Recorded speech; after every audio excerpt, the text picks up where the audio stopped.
Am not the first person যে bikini পড়েছে বাংলাদেশে অনেকেই পড়েছে। বিশ্ব দরবারে আমরা দেখিয়ে দিয়েছি যে বাংলাদেশের মানুষরাও ছোট না, আমরাও চাইলে অনেক কিছু করতে পারি। For the first time Bangladesh কোনো কন্টেস্টেন্টের জন্য 2 মিলিয়ন ভোট করেছে।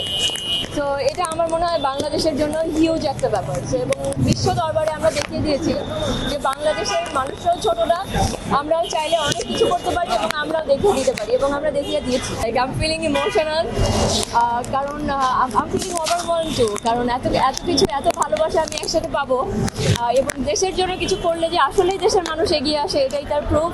এবং আমি আমার পুরো ক্যারিয়ারে এবং আমার ফিউচারে আমি পুরাটা টাইম চেষ্টা করব বাংলাদেশের জন্য সবসময় এরকম গৌরব বয়ে নিয়ে আসা। যেহেতু আমরা বাংলাদেশি, আমাদেরকে আসলে অনেক কিছু নিয়ে অনেক কাজ করতে হবে সোদের জন্য বিশ্বের দরবারে আমরাও পরিপূর্ণ সম্মান পাই।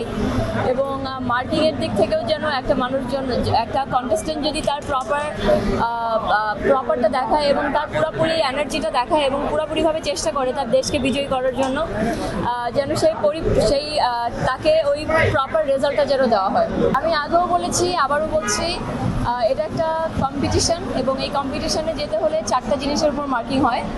একটা হচ্ছে ক্লোজ ডোর ইন্টারভিউ, একটা ইভিনিং গাউন, একটা ন্যাশনাল কস্টিউম আর একটা সুইমস্যুট ওয়্যার। তো এই 4টার উপরে যেহেতু মার্কিং হয়, এই 4টা জিনিস যদি আপনি ঠিক করে রিপ্রেজেন্ট না করতে পারেন তাহলে আপনার মার্কিং কাটা যাবে এবং আপনি টপ 30 এবং টপ 1, টপ 5, টপ 12 কোনো কিছু হতে পারবেন না। সো আমি যে টপ 30 হয়েছি এটাও আমি হতে পারতাম না যদি আমি সুইমস্যুট কম্পিটিশনে না যেতাম। সো এবং আমার কাছে মনে হয় যেহেতু এতগুলি দেশের কন্টেস্টেন্ট এখানে আসছে এবং I am not the first person যে বিকিনি পড়েছে বাংলাদেশে অনেকেই পড়েছে, আমি আগেও পড়েছি। সো এই কম্পিটিশনে গিয়ে আমি কোনো দিক থেকে কম দেখাতে চাই না এবং কোনো দিক থেকে আমি বাংলাদেশকে ছোট করতে চাইনি এবং কোনো দিক থেকে আমি ওই জায়গাটা খালি রাখতে চাইনি যেখান থেকে আমাদের সম্ভাবনা কমে যায় জেতার। সো সেই জন্য আমার যেটা করার প্রয়োজন হয়েছে ওই কম্পিটিশনে গিয়ে আমি সম্পূর্ণটা করেছি।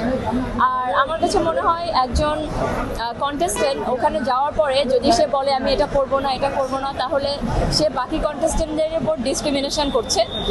সে ওখানেই দেখাচ্ছে যে আমি জাজমেন্টাল এবং ওরা পড়ছে আমি পড়ি না, আমি সুপিরিয়র।